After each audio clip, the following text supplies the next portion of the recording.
From time to time, I ask myself, why was it I and nobody else? Randy Newman has a way of telling stories through the piano. His playing is sharp, soulful, and full of character. So in this video, I'm going to watch some of his classic performances, breaking down what makes his piano style so unique. It's going to be a lot of fun, and I'm going to make sure you leave with some tips and tricks to bring some of his magic into your own playing. Let's dive in.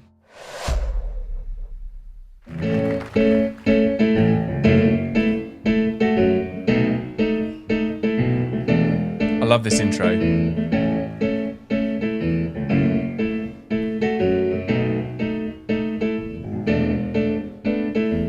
Short people got no reason. Short people got no reason. Short people got no reason to live.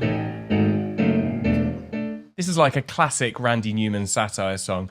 And I love the groove of this one. It's so kind of, it's got a real like bouncy feel. Check it out.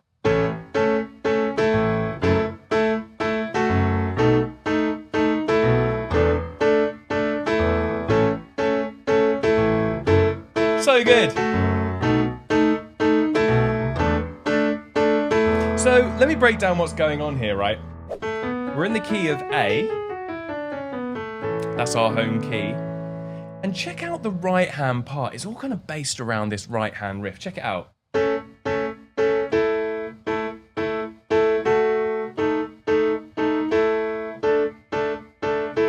I know some of the notes are changing there in the middle, but all the way through, he's holding down the key. Those octave A's, they're just ringing through everything. And it's like a glue through the whole sequence. So if we now add in the left hand, that's like an A, just an A chord, chord 1 in the key. Then where does it go? That's like an F sharp minor, but again, we've got the sound of the key in there. In my right hand, all the way through those really strong octaves. Then where does it go? That's like a B7 going to a B7 sus4. Again, that octave A. Like a kind of E sus4 kind of sound. If you put it all together,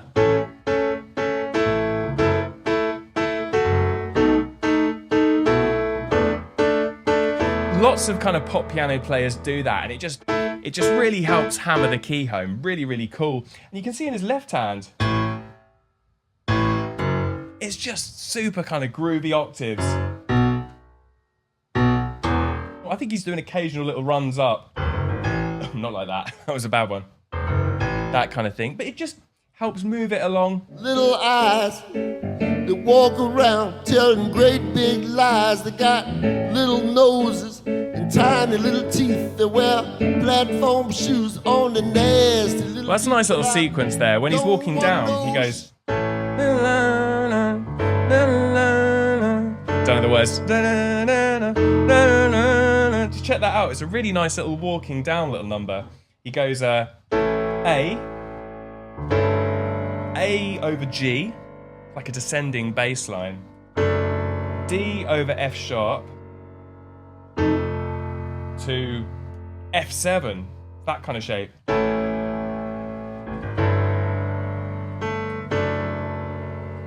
And all the way through, his right hand is just grooving away, playing all of the kind of like the quarter notes.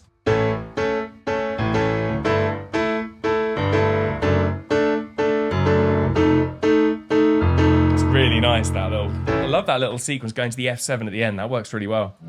Don't want no short people. Don't want no short people. Don't want no short people around here. Sounds really mean. Does sound quite mean. One of the hardest things, I think, when you're performing live, solo piano, if you're playing something that's got that really kind of groovy, like dum dum dum ga boom boom boom ga, that kind of like really groovy feel, you have to work quite hard to get that kind of really motoring along and feeling good on the piano. And having that approach with the repetitive right hand, it just really keeps it pushing along.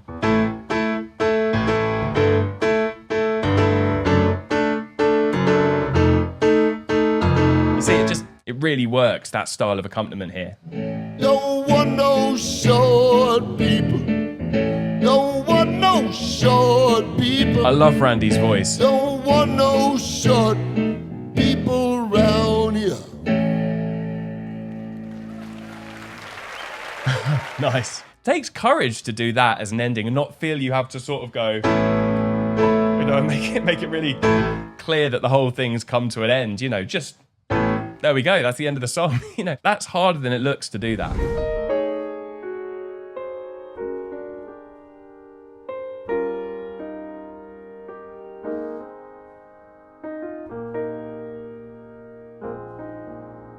Was a fool with my money, I love this song.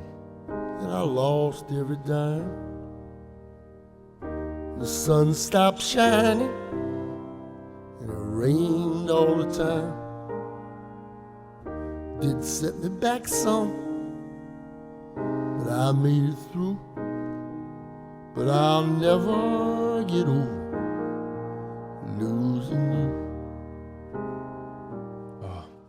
This is such a beautiful song. I remember the first time I heard this. If you don't know what it is, it's a song called Losing You, and it's just so kind of, it's like simple, hymn-like, an incredible story, really simple but beautiful harmony with a kind of intricate piano intro. Check it out.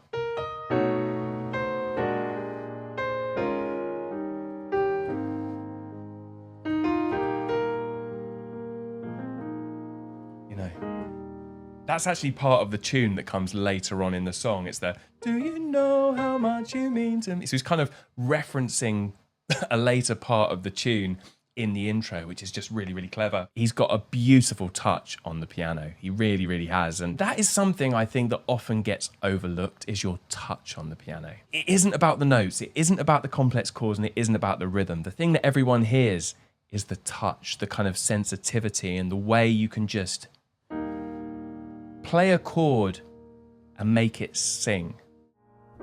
Did set me back some, but I made it through. But I'll never get over losing you.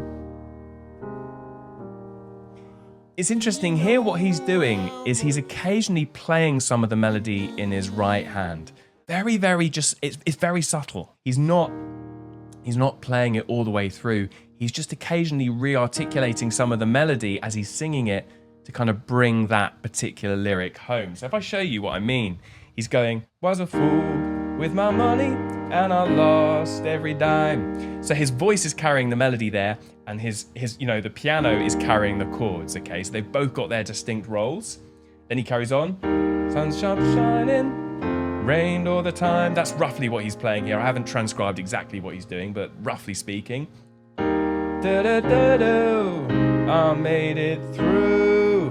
Now here, he chooses to play a little bit of the melody just to reinforce that part of the song. But I'll never get over losing you. So it's like loads and loads of chords, and then that last bit of the verse, he just plays as he's singing it, and you can hear that effect.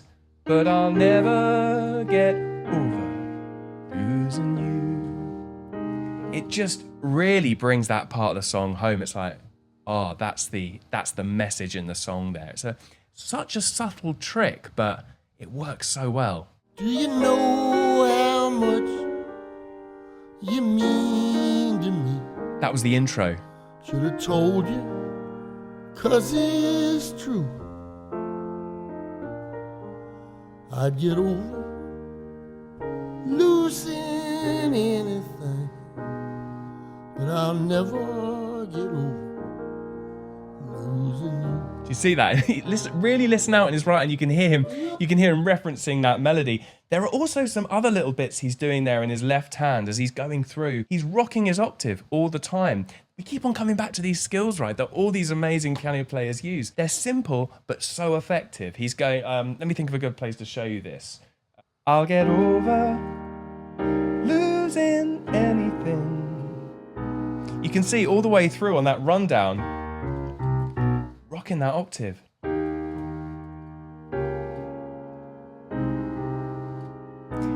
And it just gives it that really nice lilt and kind of a bit more movement in the low end. Super simple, but it just works so well.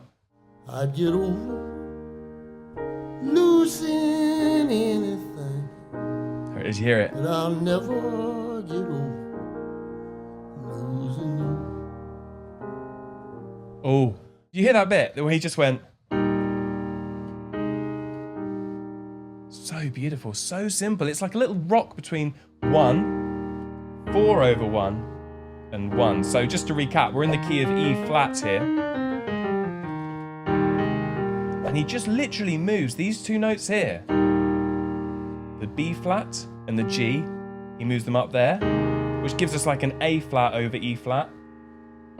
Back to E flat. And again, it's very hymn-like. It's what we call a plagal cadence, which is anytime you're moving from chord 4 in the key to chord 1. It's those little moments that just really give a song its character and really help tell the story. It's like a little answering phrase to the melody. But I know right now I don't have time enough, and I'll never get over losing you. That's a really interesting trick he's used there, which is where you don't end on the chord where people kind of expect it to go. So what you'd expect to happen there would be to go, but I'll never get over losing you. It's like, bam, we're home, back on chord 1, we're in E flat, let's end on an E flat.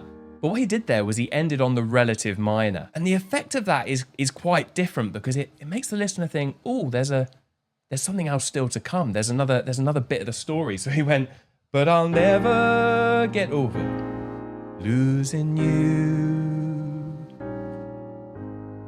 It's like, oh, that ending on that chord, it's like, it's not where you expect it to go. And it just helps open up the next bit of the song and make the listener just wonder what's going to happen next. It's like a really interesting trick, ending on the relative minor rather than chord 1.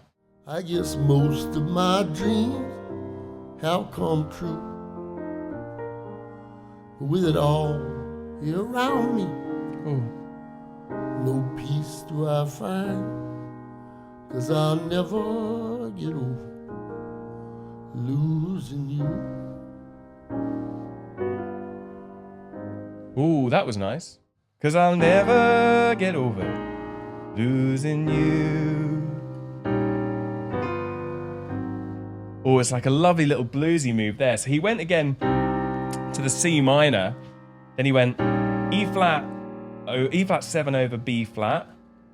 So he's like moving down. You expect it just to go to A flat there. But he does a little sneaky little move. He goes, but I'll never get over losing you. Check this.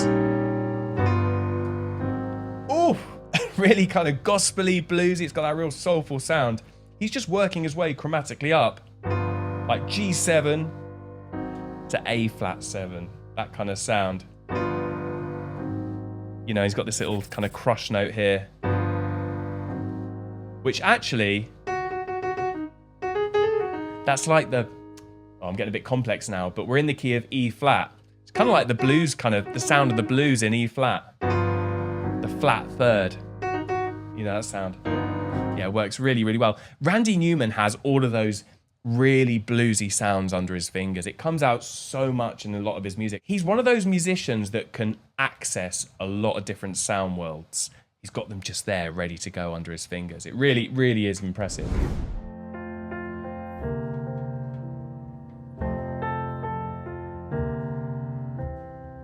Not much to talk to, and I know how I look.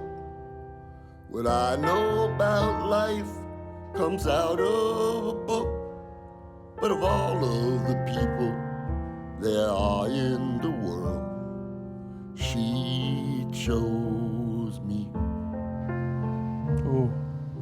What a song, so beautiful. It's like all of Randy Newman's songs, they're crafted so well, and they just tell a story. I mean, I can't say any more than that, really. They just feel so well structured. You know, every line seems to just land exactly where you want it to. When he's playing this, he's keeping his hands really close together. He's not kind of stretching out on the piano, playing up high, playing super low. It's all in one place, right in the middle of the piano. And he does some interesting chords here. He actually goes, check this out, right? Now I'm not alone. That's a strange chord. Since she It's not what you expect. chose me. Let me break down what's going on, right? He's going, so he's in the key of F, and he's going like F. I'm kind of doing this roughly what he's doing. So, sorry, let me break that down. So I sped up a bit there. So we're going F, then it's like this little lovely little moving part. It's like a C7 in his right hand with this moving D to E. And then he goes back to F, F7 over A, B flat to 4 minor. Okay, these are all kind of chords you'd expect to have in a song in F, right? Chord 1, chord 4, chord 5, 4 minor, all these kind of sounds.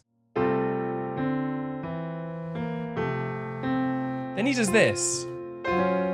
Or I can't quite work out exactly what he does do. Let me just have one more listen. Now I'm not alone. Something like that. It's quite hard to hear because the texture of the piano, but it's basically a G flat chord, which is, it's really unexpected in the key of F. It's like flat 2. But it works because his melody note is on a C, which is the 5th of the key of F. So he kind of has this beautiful, I'm not alone, whatever the melody is. And he ends up on that note up there. And then he harmonizes it with this chord that's completely out of the key, but the note of the melody is a really stable note in the key. So it kind of rings right through, but the harmony is just super juicy. It's a really sort of interesting device to harmonize a strong note with a slightly strange chord. It's really cool. And she chose me. That is a classic Randy Newman move where he does it's what you call in classical music, it's like a 1C571. Okay, a 1C571, and it's this sound. You know, it's straight out of kind of Bach and all of that, like hymns and all that kind of world. So in the key of F, it would be F over C. You got F in the right hand and then a C there, like to C7 to 1. You know, it works really, really well, and it gives it that hymn-like feel. You know, particularly after that slightly strange chord, he then takes it straight back to kind of functional harmony. So cool. Every night I thank the lucky stars above me. He's doubling that melody again. Someone as beautiful as she could really love me, and she really loves me. From time to time, I ask myself, why was it I and not someone else? The most beautiful girl that I'd ever seen. And she chose me. Amazing. Randy Newman's voice, I could just listen to all day. Particularly with the kinds of songs he performs, those kind of story-driven songs that take you on that journey. You're just drawn in. You know, and you don't get that with loads and loads of artists. I just find myself completely captivated, and his voice and the way he plays piano, it's this seamless relationship that he's just in control of. You know, if his voice wants to take the melody on a different kind of pathway, his hands will follow with him. Equally, if on the piano he finds something he wants to play, he's able to do that. He's able to kind of go there with his voice as well. It's kind of like, I guess you'd call it a symbiotic relationship. I don't quite know where that word came into my head. I don't know if that's quite the right word, but it just works, you know, it's so good. And she chose me.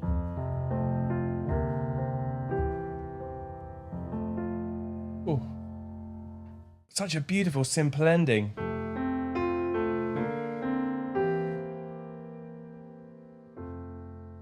You know, just brings it home so well.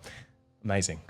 So much to talk about with Randy Newman's playing. I feel like I've literally just scraped the surface. He is incredible. Just if you haven't checked out much Randy Newman, go and spend this weekend just binging his videos because he's incredible. And the way he tells his stories through the piano, you just get drawn in. It's amazing. If you enjoyed this video, hit that subscribe button, hit that like button. I'd really, really appreciate that. It really, really helps the channel out. And if you enjoyed this video, I think you're going to love this one up here where I do exactly the same thing with Carole King. Go give that video a click and I'll see you over there.